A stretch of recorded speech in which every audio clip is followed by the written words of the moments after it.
All right, this video is going to take us using a balanced chemical equation from grams of one thing to moles of something else. So I'm going to use two different conversion factors. Whenever I have grams, that tells me I'm going to need a molar mass.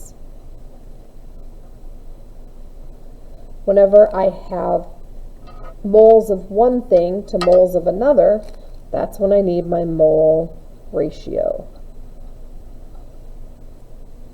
Okay. So let's have a problem. If you are given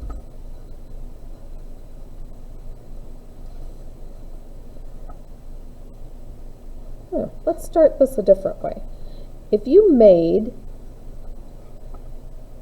6.415 grams of sodium hydroxide, how many moles of Na2O2 sodium oxide did you use?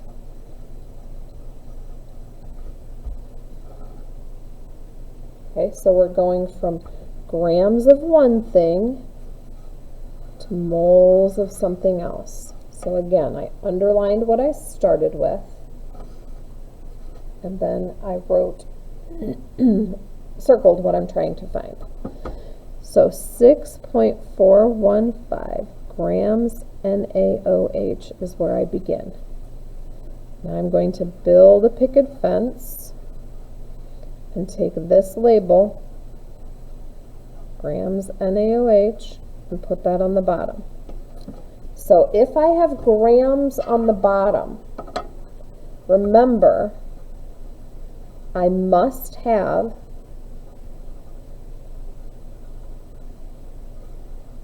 one mole of the same thing on the top.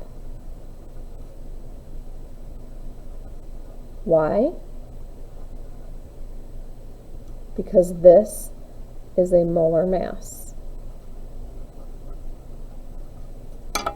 Technically, you might hear other videos say that this is an inverted molar mass, and I'm confident that your book calls it that. But for me, it just makes as much sense to say molar mass as it does inverted molar mass, because getting the numbers is the same. Okay, so to get the molar mass, we need to go to the periodic table to get the grams.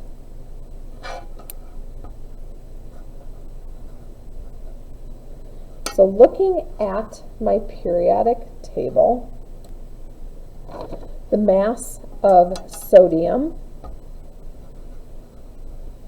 is 22.99. Oxygen is 16.00, and hydrogen is 1.01. Remember, we are always rounding to 2 decimal places. 6, 7, 8, 9, 10, 2, 3, 4. So the molar mass of sodium hydroxide is 40.00 grams per 1 mole. So that's awesome. Now my grams of NaOH goes away. But I don't want moles of NaOH. I want to convert that using my balanced chemical equation to moles of Na2O2. So again, because I want this label to go away, my next step in the process is to take that label, the moles of NaOH, and put that on the bottom. And now, because I know that there is a mole ratio when I have moles on the top and moles on the bottom, and I know that I get those numbers from the coefficients of the balanced chemical equation, So in front of my Na2O2, there's a 2. In front of my NaOH, there's a 4. This label now crosses out because it's on the top and the bottom. This is what I'm trying to find, so now I just do the math.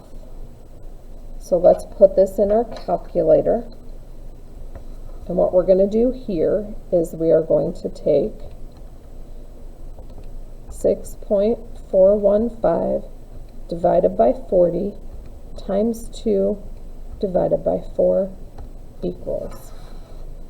And that gives me 0.0801875 moles Na2O2.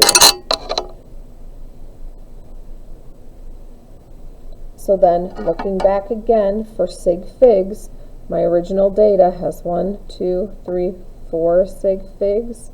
So this one should have 4 sig figs. Leading zeros are never significant. Keep it, keep it, keep it, keep it. The 7, we look at that, and that's going to make our 8 round up.